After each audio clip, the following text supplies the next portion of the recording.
welcome to our Werewolf themed panel for today. Unfortunately, Dee Wallace actually opted out of this one, but the good news is that we still have David Naughton. So why don't we give a big round of applause.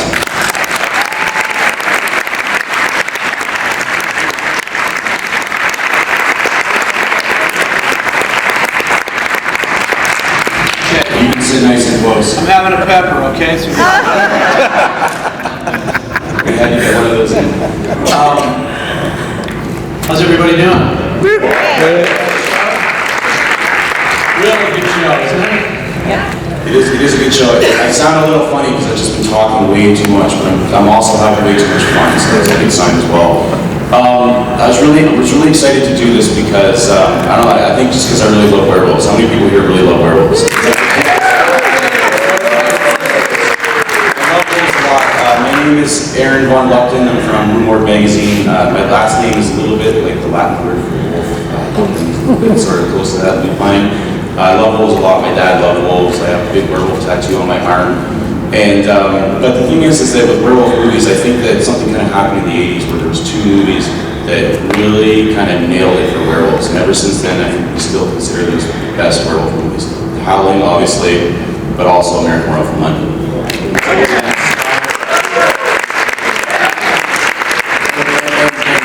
Also not here, I have no problem admitting that American Werewolf is my favorite. Let's get that right out of the way. So David, why don't you just, I guess, to sort of start things off, how did you get the role? How were you approached to take on the lead in this movie?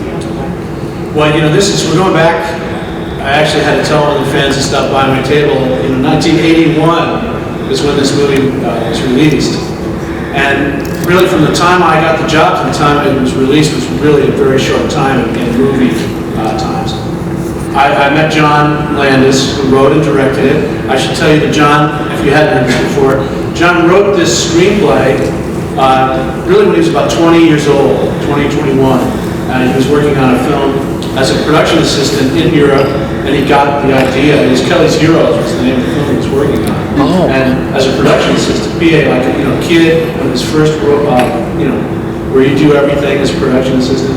But that's where he was sort of exposed to the notion of werewolves happening in Hungary and Eastern Europe where they were shooting. So he wrote the screenplay, which he did not get a chance to do, of course, until after the success of Animal House and Blues Brothers. So when I met him, it was on the lot at Universal. It was an opportunity. He was seeing lots of different guys for, really he needed the two boys, as he calls them.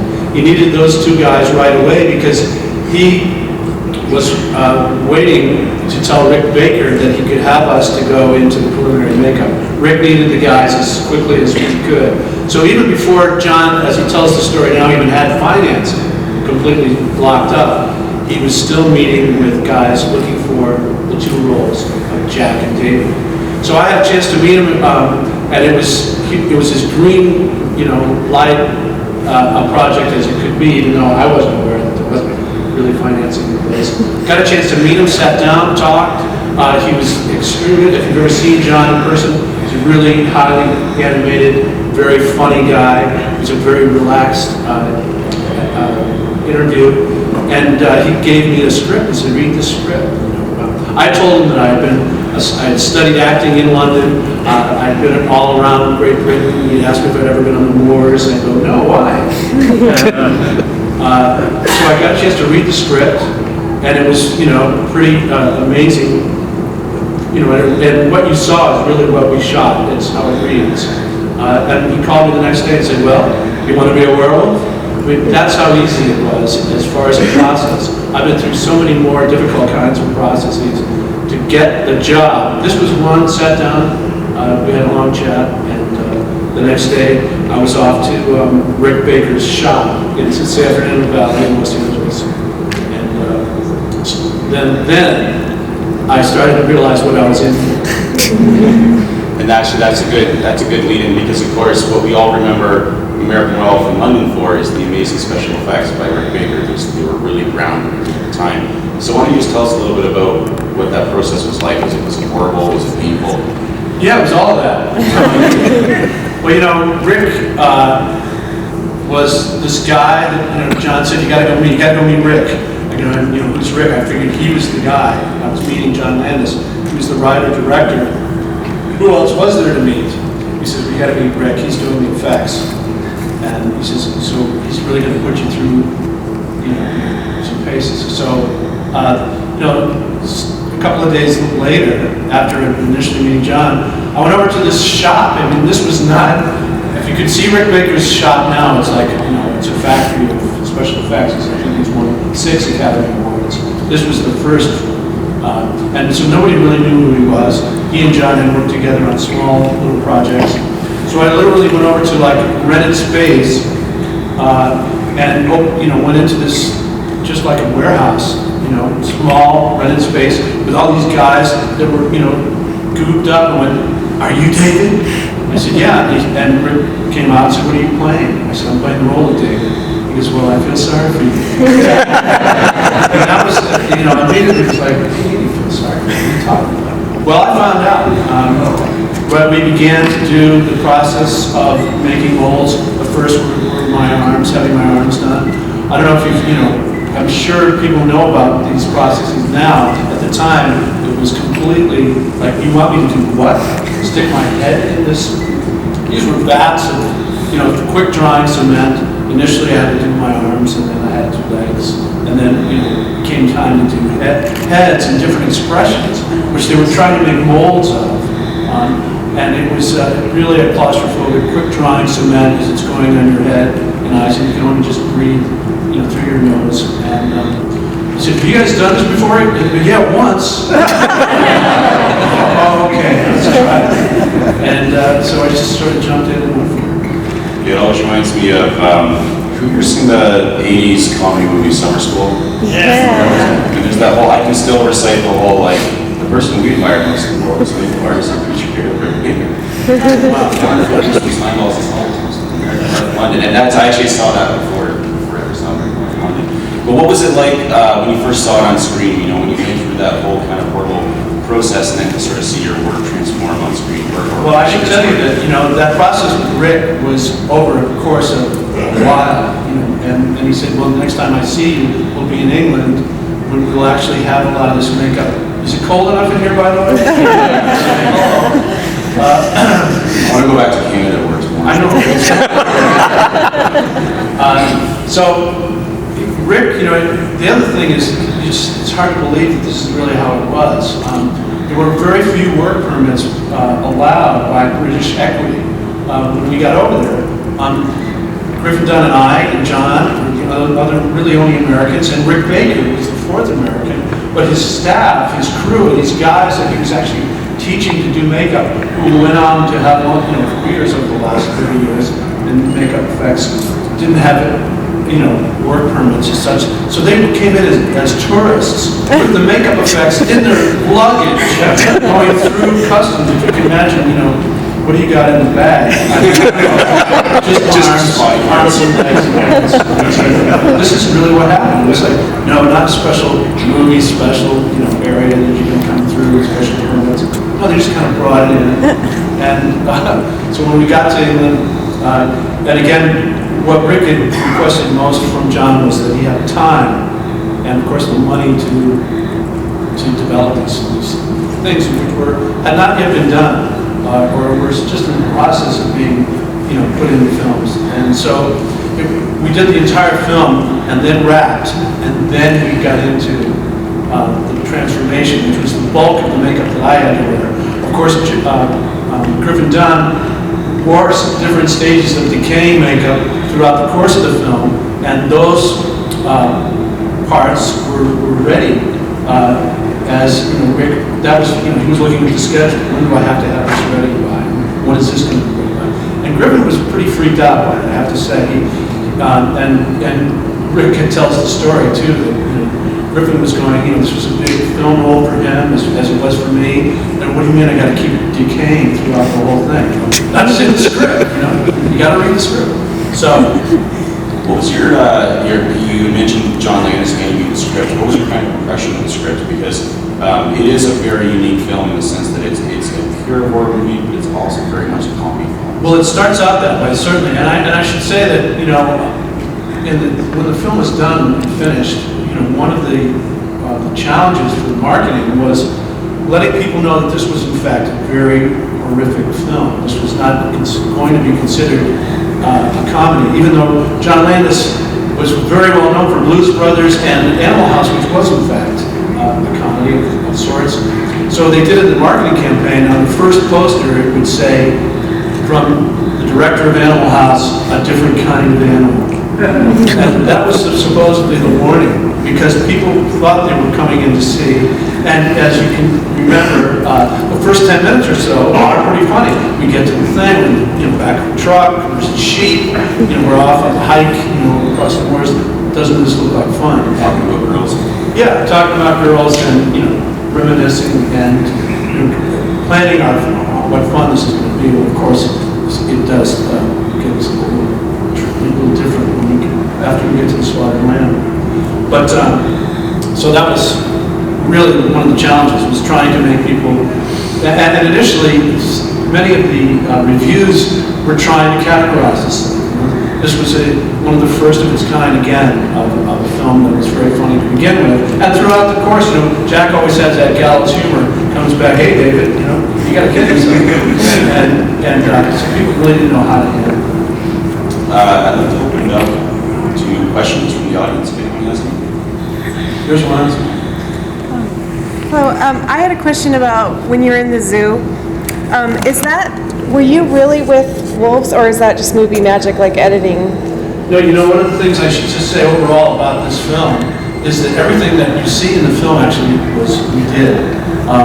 Particularly, yes, those were real wolves. I was, you know, told, yeah, they've been fed. Oh, really?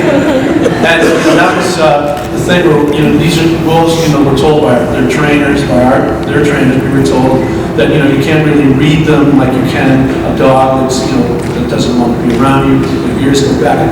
Wolves just have these blank looks, and they just said, you know, try not to make any sudden movement and not a lot of noise. And then the direction was, get out of the cage as fast as you can. Okay. So that was, again, one of these, that was a set, although we did shoot at the zoo, and, you know, they give you those hours of, you know, from dawn until 9 a.m. And then, you know, we open the zoo and you guys have to go. Well, you know, we're shooting that scene with the balloons, and it's after 9 because you're never exactly on the schedule. And, you know, I'm looking over going, what are those people over there? They go, well, that's the public. It's open. Oh, great. This is what's going on in this movie. So what you're trying to tell us is that you really were naked. It really was. There were real balloons. Yeah, and those were real wolves. There were 3 of them. You know, 2 females and a male. I was told, like, well, that's not really going to matter. And you know, it was a one-take kind of situation. They had the set that was built there on the grounds, and we set it up, and it was getting dark, so we kept trying to make it look like dawn, even though it's late in the afternoon and it's getting dark. But it was really going to be a one-shot, one-take deal, hopefully, if I got out of it. And the set started to break as I'm going up the wall. If you have a look at it, I got to that point going, don't give way. This fence starts to come away from the wall, starts going to crash and land back on the little doggies. So we did one take, and that's it. Another question, yes, sir? How did you develop the character? I mean, you got a lot of direction about the character and about the journey of the character through the movie from Landis, or you pretty much took what you got from the script? You know, that again, I thought it was a pretty well-written script. You know, and you look through the line of it from my standpoint. I always looked at it as the story of a guy who had a tragic flaw. And in the traditional sense, what the tragic flaw was in this particular movie, he was going to turn into a werewolf. But it was something that he could not survive, recover from, and it was going to be his undoing. And so that's a great line to play. The disbelief that you really think something's wrong with you, even though everyone around me was telling me. And particularly, one of the best written scenes for me, I thought, was in the movie theater toward the end when I'm meeting with all these victims. And they're very, as the style, and that's John directing, there's no morbidity about this. It's all very upbeat, but we're talking about a very serious subject of electric shock. No, that's too bloody, and so on. That's the style that he created, but it's written on the page, so when you're reading this, you can actually go, I can't believe this. This is just exactly, so that's very helpful. The other thing I want to just mention, as far as everything you saw actually happen, was a big accident in Piccadilly Circus, and we actually pulled that off. That's one of those things that, you think it's done in a back lot, and they did make a mock-up of Piccadilly where they would do what they, known as inserts, the close-up shots of fenders hitting, John Landis actually going back into a picture window. He actually did a little stunt, as he thought it would be fun to do. But the big scene itself, we actually did sort of what they now call stealing a scene, where they didn't have permission necessarily to have this. They had all these great stunt guys in cars. It's 5:30 in the morning in Piccadilly Circus, with really no traffic, hopefully. And on cues, the cameras mounted around, and I remember being there in the morning, I gotta get up to see this accident, when we did the big crash with the bus. And they did it in one take, multiple cameras, all hell breaking loose, boom, cars, stunts, they rehearsed it, of course, these were great stunt guys. And then in a matter of minutes, whoosh, it was gone, like it never happened before this. Did you just see it? And of course, they're checking cameras, did you get it? And they did it, we saw it. Any other questions? Yes, sir. One of the things I think that really makes American Werewolf stand out is the relationship between David and Jack. I mean, I think every guy in here had his Jack or David. Was that just instant chemistry between you and Griffin, or? Yeah, it's one of those kind of things that help to make I think a movie work is lucking out in the casting. I think that we all were pretty lucky, and it so happened that Griffin and I had. We were both from that part of the world in New England, or he had grown up in the New York area, I had grown up in Connecticut. We knew of people we'd never met before, and he was cast on the East Coast and I was on the West Coast, and we didn't really meet until we got over there in London. But yeah, it's just one of those things where it doesn't hurt to be the only Americans on the set in the neighborhood, and you happen to be in London, so there's that aspect of being in a foreign country that helps. You hope, and that you can capture that on film. I mean, that's a good thing. You said you've never met, but you think you know each other. Well, the thing that we had in common was we had no idea where John Landis was coming from. John's a very high animated guy. He likes to play tricks on you.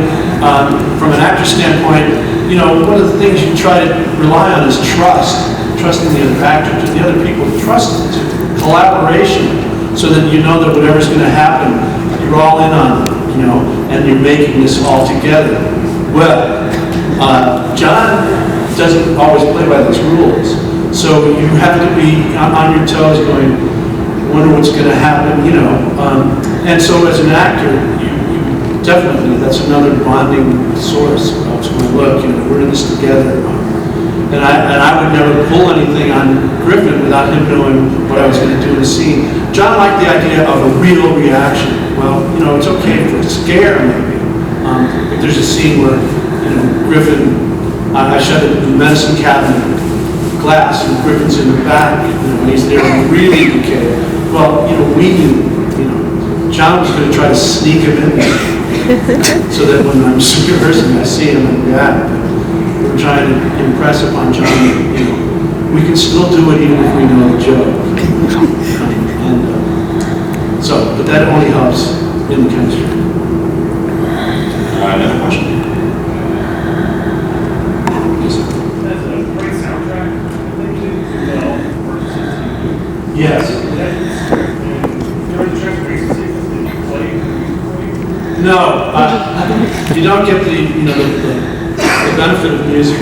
And afterwards there were, as you know, I mean, who can listen to, I certainly can't, Moon Dance or, Badman Rising to this day. I have to think, and I'm sure other people do as well. One of the interesting, just kind of a funny anecdote is that he had talked or communicated with Cat Stevens at the time and wanted Moonshot as one of the opening theme song.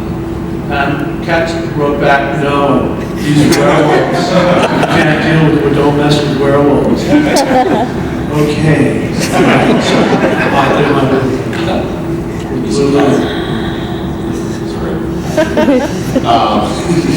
Thank you, Cat. Another question? This movie has the best transformation sequence of any werewolf movie. Can you talk a little bit about what that was like? Yeah, the transformation was, as I had said, I did the preliminary stuff in the shop back in the San Fernando Valley. When it came time to actually shoot it, they wrapped the whole film. We've done all the principal photography, so all the actors, everyone was wrapped, and it was just me and Rick and his staff. He had a couple of assistants, and John, of course, and we shot that transformation after everything had been done. And it took 6 days to shoot. They shot it sort of in sequence. The beginning part was the hand that was moved, that was made out to look like my arm.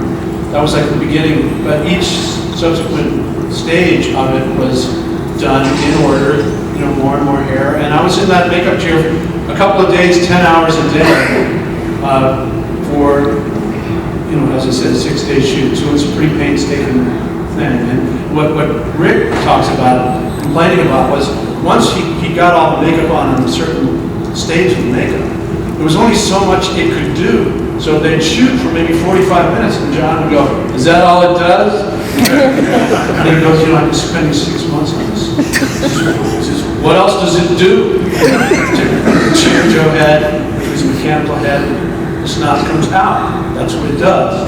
We shot that in 40 minutes and said, "Wrap." Meanwhile, that represented months of sculpting for Rick's. And the other thing was that they talked about was not showing the wolf in its full length. They're trying not to show it. As you see the movies, think of all the movies you see, it's scary until you see a creature, unless it's really, bona fide frightening. And I've always been of that same opinion that don't show it. There's one little glimpse of it. You see, in the subway, you see it starting to move. It's so much more terrifying to see people's reactions to whatever it is it could be. And then, of course, when we're in Piccadilly at the end, bites off the police inspector's head, you see it. But Rick didn't want really to show it all that much because he wasn't really. He's a perfectionist. He was never satisfied that it was just the way it should be. There is that one really cool shot in the subway where he kills the guy who's on the escalator, and that's the first time you sort of see how large the wolf is. Yeah, it is big. It never shows you the whole thing. It's sort of cool. No, it's cool in that it makes it an artistic choice not to show it. It also, he didn't build it to have 4 giant legs. So he didn't, there's also the practical side. He's in a wheelbarrow. Yeah. Is there another question? Right at the back. So I think, that transformation scene, you might say Shannon is probably the best working transformation scene. And a lot of it, I think, the fact that we have all the technology and CGI today, so you really have to be creative and innovative. What are your thoughts on, today? I mean, it seems so easy to computer. Well, I certainly, my hat's off to all of these artists, graphic designers and so forth, special effects artists. These guys are good. And, to the extent that they don't necessarily make the decisions how much of it is in the film, that's made by other people. I think there's overuse of that. I particularly think that there's room for both. At least if you were to do a transformation today, and somebody said that there is talk about a remake. Really? Well, we'll see if they do it. And of course, they'll probably use CG. Some form of computer graphics. And they have to use makeup as well. So I've always been, I sit there and talk about, well, they didn't use glass lenses, back in my day. That's one of the things. I see people coming up to the table wearing the soft contact lenses, colored and so on. Well, you know, in 1981 they had glass full lenses that were put in with a little suction cup, and not fun to take out. But everybody just looks at me now like, you know, I'm sure would have made your life a lot easier. yeah, it's a little bit more fun because you can't see out of them. You're not supposed to have them in for more than 10 minutes, or you can't do anything in a film set, you know, in under 2 hours. Right there. I know one of the most bizarre scenes was probably the dream sequence. Right. So how was Oh, which one? Just a few. the one with like Nazi werewolf? Yeah, the Nazi demons. That's, you know, that's a question for John, of course. But you know what was horrific for him when he was writing the screenplay is, of course, Nazis and the idea of Nazi demons. And so he, you know, delegated that to Rick, who then turned to his guys and said, okay, here's a point for each of you. He gave like 3 guys the assignment to design their own mask. And so there were 3 different, they're very bizarre looking. You know, it would have been nice to have them a little more practical, like let the stuntman see out of them. You know, one guy's got me by the throat, you know, with a knife, going, how come, you know, can you see in that thing? He goes, Not really, I can't really see it. I can see who you are. oh, great. So I won't move, but I'll pretend like I'm trying to get away from him. What was, how many people here have actually been to England before? Oh, a few. Yeah, because I think one of the funny things is that the movie starts off in the moors, you get attacked, you get injured, and you wake up in London, which is on the complete opposite end of the country. Yeah. What was your kind of, what was in London? What's your favorite part? Well, you know, one of the things really about the film that if it holds up at all and people say they can still watch it is the fact that we have London, one of the really most beautiful cities in the world, and it still looks like that, you know, so it makes it timeless. It's not, you know, even you see the cars, all the taxis, they're exactly the same, the red buses, you know, they haven't changed England in hundreds of years, but you certainly don't see that, and it helps in looking at the film again. If you were to try to date the film, you can't really tell by looking around Trafalgar Square or any of the areas. So, you know, London was particularly great. The crews were all very proud of the fact that they had a long film tradition. They go, but, you know, this was 1980. They weren't making a lot of movies. Superman was happening and had happened and was happening again. And we were in a little lot, 20 studios. So it was, you know, far and away from the LA scene, which kind of helped. It was really felt like we were living through this experience. Take another question. Into that, I gotta get a coat. What was your audition process like? Who was your competition that you beat out? Oh, well, you know, as I said, John saw a lot of black guys for both parts. So, you know, you just, over the course of the years, you know, you run into people that, hey, you know, I was up for that. Well, yeah, I was up for your role. So you run into people that you meet that have done other roles. So it was pretty extensive. As I said, he did a pretty extensive search and was looking for that combination of guys that were, you know, the right age, of course, and, you know, a certain naivete of being somewhere just out for a good old time and things happen around them that you want to root for these guys. One of my, we spoke about Griffin Dunn, but one of my favorite characters in the film, I'm not the sort of person that gets, you know, like celebrity crushes, I'm in love with this actress, you know, I know the difference between reality and fantasy, but I have to admit, ever since I saw American Wolf in London, I've kind of made the love of Nurse Alex. So I'm extremely jealous of you getting to that. I'm sure for Alex, yeah. Really active, really fun actor. Yeah, so what was it like acting with her? Well, I'll tell you a little story. I had been an acting student in London about 5 years prior to making this film. And what we would do is go out to the theater all the time. And one of the cool things about studying acting in London is there's theater every night, every afternoon shows. So we used to go, we were working, one of my roommates, you know, 5 guys in a little apartment, another American that was working at the National Theater. And in the course of that weeks that we were there, well, we were there 2 years, but over the course, a play called Equus. I don't know if anybody remembers, it's a play about horses, blinding horses. A very psychological, heavy-duty play was playing at the National Theater. So we would go see, you gotta go see this play. We'd go to see it, and one of the things that they did was they had, it was the effect of a jury on stage, like we are here, around here, so you could actually buy tickets and sit on the stage, but you had to, agree not to have a program. You had to sit there. What we know as acting students, come on, we got to get these seats that they have on stage for actors, and we'll be right there, ringside seats, like a jury in a sense.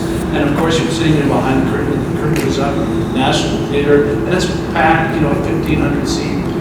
And it's, just frozen. Wow, this is amazing.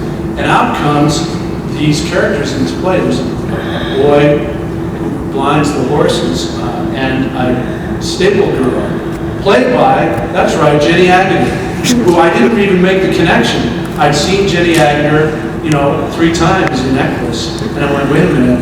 And it occurred to me during the course of this film that this was the same girl that we were all incredibly enamored of.